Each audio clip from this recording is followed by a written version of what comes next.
Welcome to Gunpowder, Fiction and Plot. I'm Scott. I'm Nelle. That's Brian. He just wants to be part of the action today. I don't think it's action. I think he's like half asleep. He is. He just wants to be with the people because he loves people. We've got a wrap today, don't we? Yep. August wrap. Now, it's going to be a little bit accelerated because I did a reading vlog and I've already reviewed 9 books. It was meant to be 10, but I stuffed up. And everybody was good enough to pretend that they didn't notice. Right. So should I review the book that I forgot to review first? Well, I think a quick list of the 9 books you've already reviewed, and we'll link down below to where you can catch Scott's reviews. These were books that other booktubers picked as their best book of the year so far. Yeah. In their mid-year freak out tag, which was a good experiment. It was. And actually, if you want to check out the results, I think we've seen there's definitely a trend with these books, which you'll probably see. Linkage. Yeah, in the description. Maybe if I can be bothered to find the spot on the screen, but I never do that. No. I'm not one of these fancy booktubers. All right, the first one on my list of those books is The Hen Who Dreamed She Could Fly. This was your favourite book, Nelle. It was Nelle's, and it's by Sun Mi Huang. Next. 5 stars, lovely. Next is one of the books that you read this month. Tender is the Flesh. Ooh, so will we discuss this now, or should we come back to this when you do? We'll talk about it when I talk about it. You've already told your opinion on this. It's all about me this month. Yeah, so I won't even say, if you didn't watch that video, I won't say whether it was good or not. The next was A Wrinkle in Time, kids book. It was okay. Then the last thing is Surrender by Leonard Pitt Jr. This was quite a good book. 4 stars, could have been 5. Good book. Normal People by Sally Rooney, exceptionally good. We really should have a table in between there and not use the same table for so it doesn't go every time you grab a book, it just wobbles a tiny bit. What was it? Normal People by Sally Rooney was really good. I really enjoyed it. I don't really know why, but I loved it. The dog's looking at me funny because I went, what? Making weird noises. Face. What is that? What are you doing? All right, let's speed through the rest of these. Not That Bad, which was a series of essays. It says by Roxane Gay, but it was curated. That's the word. Curated by Roxane Gay. That was good. 4 stars, probably hard to rate. The Help by Catherine Stockett, loved that book. Solid 5 stars, not exceptional, but solid 5 stars. Oval by Elvia Wilkes, I only gave it 2 stars. It was actually really good ideas, but I just didn't like the execution of it. So that's really, you'll either find it 5 stars or 1 star. Next. I've got to keep him on track, otherwise he'll give you a whole review again. That's the 9 books. That's the 9. So which one did you miss? I missed If We Were Villains by M.L. Rio.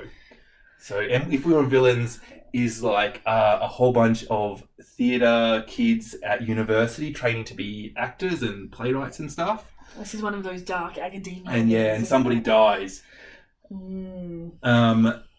Anyway, it starts off really good. I was really enjoying it when it started off, and then it sort of just kept going, and it just needed to be half the length, really. Oh, that's never a good half the length. Maybe 2/3. It was just, I was enjoying it, and then once the novelty wore off, and it was like they'd introduced the characters and the storyline was ready to go, and then they're like, we're going to stall to make this longer. I've seen this has been criticised mercilessly by one of the larger booktubers for not being realistic to how theatre kids talk. I will have to disagree with... I've seen those reviews, and I'm like, do you not know theatre kids? Yeah, I know people whose entire relationships are in show tunes, and if you can't phrase it with a line of a show tune, then you can't say it. I actually found it, if you don't know Shakespeare, this book is probably half the joy of this book is gone. Yeah. You have to be a Shakespeare play that is into what is probably a YA murder mystery, higher YA, lower adult, but, So you want something a bit chill, or you're in year 10 and you've just discovered... Yeah, but you need to be a Shakespeare nerd for it. Like, Yeah. I know that I didn't get all the references. Okay, Brinny, just don't jump on the table, mate. Oh, no. Yeah, I know I didn't get all of the references, but I got a heap of them and lots of their conversations all in Shakespeare quotes. And that was actually really good because it gave you like a double meaning to all of the things. And it gave it so much depth. Probably the thing about this book that everybody's going to say is, but was it The Secret History? And no, it wasn't The Secret History. It wasn't as good as The Secret History, but it also wasn't The Secret History. Yeah, okay. There are similarities. So those are those books, and there's a whole bunch of other books that I read that weren't part of that experiment. What were they? So I read Crown of Swords, which is the 7th book. Oh, I'm going to get licked, am I, Brenny? The 7th book in the Wheel of Time series. I've now since this month has gone, I've also read the 8th book, and it's really going downhill. I have to say, there's too many characters. He needs to kill him. He could. Everybody sort of complains that he goes on and on for a bit too much, and it's not his descriptions. It's just his. It's just too much. Like he just needs to cut a whole bunch out. These could be a third of the length and still be. And in fact, if they were a third of the length, then the twists would be much quicker and the story would be much better. Yeah. Okay. But he spends a lot of time foreshadowing, and also all of his characters are the bloody same. Like they're levels of like 3 different characters, and you're like, oh, 20% that character, 80% that character. And it's a little bit grinding, like. Yeah. But it's enjoyable fluff as well, which is. There's a place for it. There's a place for it, yeah. Just not on my fucking bookshelf. Yeah. Then one of the more interesting books I read was Disgrace by J.M. Coetzee. So this was my... What? What's it called? Disgrace. Disgrace. What did you think I said? I wasn't sure. That's why I clarified. Oh, I said something where my tongue was too big for my mouth or something. Yeah, he was a bit muttered. This is a South African novelist who won the Nobel Prize for Literature. Mm-hmm. I first of all thought that this was really interesting because it was clearly discussing sexism, and I thought it was really interesting to point out how dated, because it was written in 1999, right? Yeah. And I remember 1999. It wasn't that long ago. Well, I mean, it was. Some booktubers weren't even born then, but it wasn't that long ago. And the sort of things it was talking about to begin with, I'm like, oh, well, I really I thought we were better than that in 1999. But then I realized that what he was doing was that he was using like really outdated like sexual like discrepancies and like chivalry and the way men treat women and women treat men, how they're different and all of that. He was using really outdated examples to highlight the inequality in society and the hypocrisy in society. What was really interesting is that the main character sort of changes halfway through the book from creepy stalker, like the bad guy, to the victim. And it's to sort of point out the hypocrisy in the different perspectives. Yeah. And there was literally one of my favourite bits is halfway through this book, he goes and he visits his daughter, and his daughter says, "Dad, your life is always all about you. If your life was a book, I'd be a minor character that was only introduced at the halfway point of the book." And I thought that's a bit meta funny. That's a good joke. So I really like this book, and it's one of these books. It's now been a couple of weeks since I read it, and the longer it has been from this book, the more highly I think of it. Originally I put it down as a 4-star, and it's stewing. It's stewing and brewing. I'm going to come back to this in 12 months' time. Only 4. Yeah. I think. But I read this. This is part of the project to read authors from countries that I've not read before. And one of the big countries I hadn't read before was South Africa. Yeah. So, yeah. All right. So I have got 4 more books to go. The next one I read was Trumpet by Jackie Kay. This was our book club book, which I did not read. Yeah. You are terrible at reading the book club. Can I tell you, I've had I've rejected the whole concept of TBR. I have had real difficulty with anything that's prescribed reading. I'm like rebelling against it like some kind of 15-year-old student going, no, I don't want to read that. Yeah. It's terrible. But I'm going with it because my number one goal this year is to read more. So anything that's slowing me down, not working, not using it. Yeah. Yeah. Yeah. Well, you're definitely reading more this year than last year. And yes, I think most months you read more than the previous month, even if it's the same number of books. Yeah, I feel like I'm finding more time to spend reading, and that's the important thing to me, is not how many books I finish, is how much of my life I'm filling with books. Yeah. Also, one Les Mis is worth about 7 Hunger Games. Yeah, you can't. It's not a book for book equation. But really, for me, it's about enjoying the time that I am alive, and it's about hours spent. Yeah. Anyway, let's go back to Trumpet by Jackie Kay. Yes. This is a really interesting premise, because what it is a man is dead. On his deathbed, the undertaker takes off his clothes to dress him and finds out that what's in between his legs is not what is expected, right? And then it comes out that he was, a woman living as a man his entire life. So he was what we would consider a man today. Yeah. This is not, I don't think this was a modern book. It's certainly not based in our times. It's based in the 90s. Yeah. Right? Okay. So a lot of what's going on is really quite dated. Transgendered people are so much more visible today than they were back then. Yeah, for sure. I remember some documentary I watched in the 90s about transgender, and at the time they equated it to body dysmorphia. And anytime someone says trans people in the 90s, I think of this documentary, and I just think it was a whole different. If in the 90s somebody said to me that they were trans, I would assume they were a transvestite. That is how far we've come. Yeah, for sure. In that time. Yeah, terminology is completely different. So we've gone from that. Anyway, so after he's dead, his wife obviously knew what was going on. Yeah, but he was otherwise closeted. But his son didn't. Yeah, okay. Right? And nobody else in their life did, and it comes out, and the wife sort of knows that he wouldn't have wanted it to come out, and and the wife is she's such a good character. She's stoic and lovely, and she says, and there's one point, and I don't know why this totally endeared her to me, but she started a fight with Joss, the male character, her husband, and then she said, I started the fight, but really sex is always better after a fight, and the makeup sex is better. And picking fights to have better this old lady is telling the story of her life, and she's like, when I was younger, or not so long ago. That's awesome.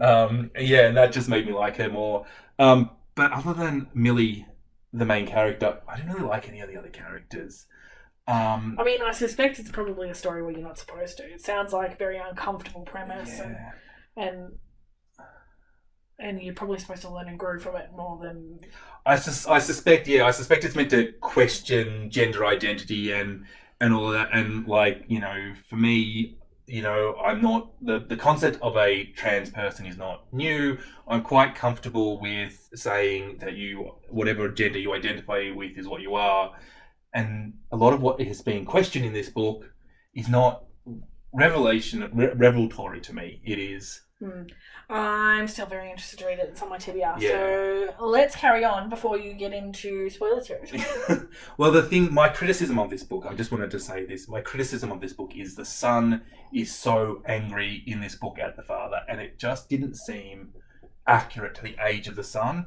They have this 30-year-old son who is as angry as a 14-year-old boy. And I thought, if you wanted to have a teenage son, have a teenage son. You're a writer, do it. Anyway, so the last 3 books are Samuel Beckett's The Trilogy. Yeah, so Malone dies, and the Unnameable. Samuel Beckett is probably the best writer Ireland has ever produced. And Samuel Beckett saw what James Joyce did, said that was Irish, and said, I can do better, and he wrote the trilogy.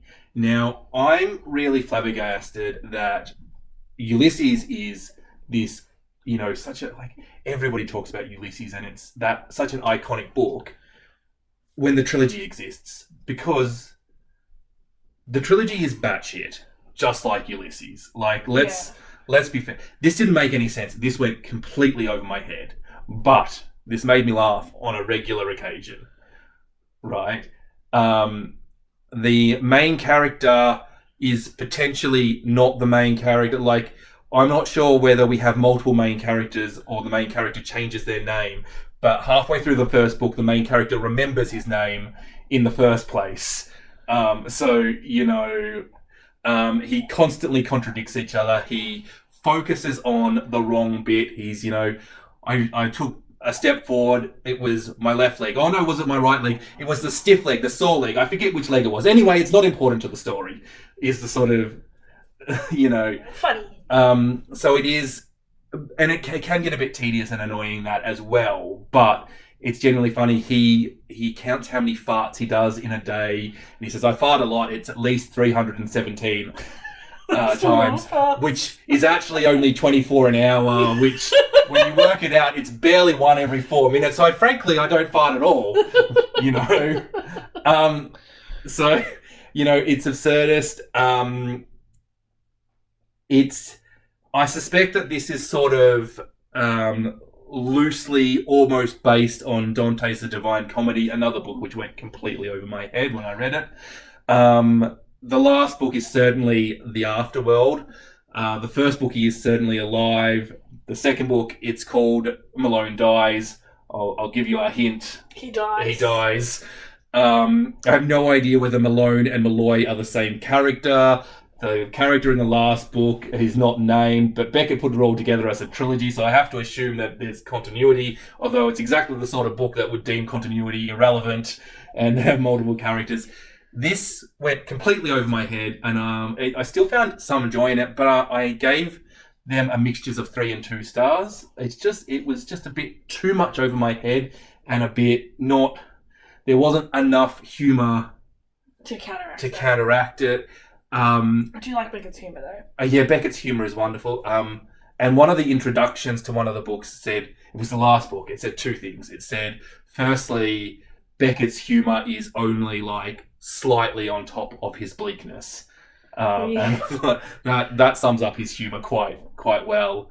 And the other thing it said is, he compared this to Ulysses. He said, unlike Ulysses, the layperson can understand this. And I'm like, thanks. It's just, just calling me an idiot there. But there were so many little things in this that were both funny and really poignant. He falls in love and he has sex with a woman, and he's like, I'm not sure. She could have put me in, and it could have been sodomy. And I don't mind. I don't have a problem if it's sodomy. But, it wasn't true love if it wasn't sodomy. And you're like, he's actually questioning the nature of love. And then he's like, for all I know, she could have been a man. She could have just pulled her testicles out of the way. And I don't know why she was an old lady. And it's so... Because you can see he's really questioning what is love, what is the nature of love. He, at times... it really questions what is what, but it is one of those things that why was there incest in this book? I don't know, but I do know that there's a reason for it because he picked it. Utterly batshit insane. But if you like that stream of conscious wackiness and you've got the brains to handle that, and you like some absolutely off the wall weird humor, I mean, the humor in this is not any different to Ulysses. I mean, some of the stuff in Ulysses was really quite X-rated, and honestly, I've picked some pretty X-rated stuff from this to talk about, but I actually think Ulysses was more racier. Yeah, that's it. Than this. So if you've read Ulysses, I think you should read the trilogy, and you'll enjoy it more. Cool. Yeah. All right, that is my books that I read. That's you. That's me. I'm done. Now it's I could done. leave. No. You can't leave. Because we're going to talk about that one last. Just to keep you here. All right, what did you read, Nell? You read 5 books, did you? Is that the stack? I read The Bedlam Stacks by Natasha Pulley. I am trying really hard to ration my Natasha Pulley because I've only got 1 book left. I've only got 1 left. Does she have a 4th book in the works? When's I that hope out? so, because I'm going to be really sad when I have no Natasha Pulley left on my TBR shelf. This is the story of different characters to the Watchmaker of Filigree Street, although you do get a cameo. But it's set in Peru. It's distant enough from the world created in Watchmaker of Filigree Street that it's got its whole own reality and magicalness and wonder. It's still an adventure story. It's still a little bit of a mystery. It's just beautiful. I really liked this. So it's completely different, but exactly the same. Yeah. And again, the romance is killer. This is just everything I liked about Watchmaker for Filigree Street again. In a different book, in a different story, and I could read 1,000 of these if she just keeps writing them. Okay, thanks. So Natasha Pulley, more. Another author that you just adore, Margaret Atwood. This was my Maggie book for the month. I read Surfacing. This is her first publication, I think. I'm pretty sure. It's super early in... I want to get the date right. Is it the Naked 72. Woman, the Naked Wife at first? The Edible Woman. The Edible Woman. Maybe. This will be the first or second. Hang on. I'll be able to tell you in a moment. Yeah, so Edible Woman is 69 and this is 72. So this is her second. It tells the story of a young woman who returns to the remote island of her childhood, and it's sort of her questioning her connection to the modern world, and I guess overall a questioning of, participation in commerce and capitalism and all of those things, but done from a very uniquely female perspective, which goes a bit mad. It's got a little bit of that really eerie feeling of do you remember the yellow wallpaper that we read? Yeah, this reminds me a little bit of that in feel, but it's much longer and obviously it's a whole book. It's not a short story. I really enjoyed this.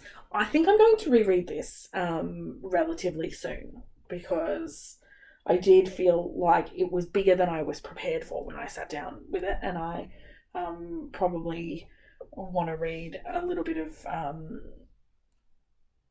I probably want to read it again. Yeah, that's where I'm at with that. Yeah. It was a good one. It was a good one? Yeah. I read The Ballad of Songbirds and Snakes. This was good. This was, YA. So this was your fluff. I had the Wheel of Time. We're back and with enough space to continue filming. Woo! So this was my fluff for the month. The Ballad of Songbirds and Snakes. I thoroughly enjoyed this. I thought that it was a very good origin story for a villain. I thought that it was an excellent depiction of how privilege corrupts your values. I thought that it was written with excellent intent and it was executed gorgeously. It's obviously young adult, so it's not, super, super complicated, but a lot to be learned, I think. Yeah. And I was really happy that I spent my time reading it. I really enjoyed the Hunger Games when I first read them, so I'm not super surprised that I enjoyed this. I also like dystopia in general, so Yeah. It's an easy win. And she does in the Hunger Games, she did the analogy of she didn't dumb down the dystopian element of it. No, and I think that sort of the depiction of Snow's privilege and I definitely think if you're not paying attention, you could perceive it to be a slippery slope that he is, descending into darkness and becoming more evil as the book progresses. But I think if you really pay attention, you can see that he is just losing the ability to justify or the need to justify as his position changes in life. Could you compare that to any of the modern day politicians? All of them, couldn't you? Everyone. It's a very good book. I enjoyed it. All right, now you've saved this one. It was the top of the poll for a long time because this was your new favourite author. Has to be Octavia Butler, doesn't she? Oh my god, I'm so obsessed. I just want to point out that Octavia Butler is my new favourite author. Poor Margaret Atwood is just getting shunted down a level, I think. They're certainly doing battle for the top spot. So, and Atwood is losing. And I think Atwood is losing. I am loving Octavia Butler. Do you know why I read her? Because I was looking for more people of colour. And I would have completely missed her if I had... You know what I mean? Like, this is why racism is bullshit. Everyone suffers when there's inequality. So... generations of white people have suffered from racism because they haven't read Octavia Butler. Yes! Because she's amazing. I don't think that's controversial. I don't think it is. I tried to make it sound like... What you needed to do if you wanted to make it sound controversial was compare it to the hardships of slavery. But we won't be doing that. That just makes you sound like a prick. I mean... But yes. Okay, so the parable of the sower is about a young woman who she suffers from hyper-empathy, where she shares people's physical pain if in a society which is just crumbling. So you're living in a landscape that is there's no law and order. You're not protected from violence by police or the army or any of that. They do exist, but they're also corrupt. That it's much more about protecting the property of the rich than the physical safety of the middle or lower classes. So it's utopian. Yeah. It's obviously dystopian because I love it. Anyway, it's a sort of the landscape continues to degrade, and it's the progress and the journey that this young woman goes through. But the creation of the world is so complete, but it doesn't. Often when you read dystopia, the creation of the world has taken so much of the writer's energy that there's no story, or there's no character building, or there's no... Dystopian does have that, doesn't it? It really does, and I find that is most often its downfall. And everything I've read so far of Octavia Butler, she just doesn't do that. She centers the character. It's character driven. It's beautifully plotted in an environment that is so real to me that it made me... This book made me want to, like, pack a go bag, become a prepper. Dig a big hole under the house. And bury some money, god damn it. Money won't be valuable after the apocalypse, surely. Read the book and then argue with me. Okay. Bury money and lots of other things, but definitely bury money. I'm so impressed, and the only reason I didn't pick up the next book in this series, like the instant I finished this, is because I was dumb and I talked myself out of it. But I talked myself out of it to read Tender is the Flesh. Now, when you say dystopians often spend all of their energy building a world and have nothing left for the plot, and the parable of the sower was an exception, this is also an exception. So this is again a dystopian book. I've just crammed in the dystopia today. Yeah. You've got... I mean, is Atwood... Like, Atwood is always a bit dystopian. I mean... I was unsure whether we were in the present sort of version of the world or if it was a bit fucked up. Now, Natasha Pulley is fun. Is she dystopian? No, we can't argue that. Can't shoehorn dystopian. We can just say that Natasha Pulley was innocent fun. But 3 out of 5 are definite dystopian, and 1 had a sniff of it. Anyway, this one is dystopian and cannibal. Dystopian plus release. So this was my favourite book out of the 10 books that I read for the booktuber recommendation. It was pretty good. And this you loved this book too, didn't you? I did. I really enjoyed it. I am glad that I read it. So this is a world where a virus has come along. It has infected all animals, and that contact with animals basically results in death to humans. And well, eating them does anyway. Well, even like if they scratch you or anything like that, because you have to wear an umbrella to protect yourself from birds or have a parasol or whatever. Well, that was a rumour. That was a rumour. Yeah, it was done so like sleight of hand well. They're like the hints in there. You could just accept the status quo story, and this is a brilliant book. But there's that extra layer of questioning the story of what the government is saying and the reality of the virus and how much of this is about capitalism and how much of this is not. Like, you know, there was so many little things in there, like we have to have meat. You know, studies came out to prove that you couldn't live as a vegan. Which is obviously tosh. You know, so many things that are just deliberately wrong in there just to throw doubt on other things. Yeah. That was like all animals having a virus is not how I understand viruses work. Yes. And I think that the author knew that. That's my... It was very interesting. The central character and his ethical journey was super interesting and not done in a way that I anticipated. Yeah.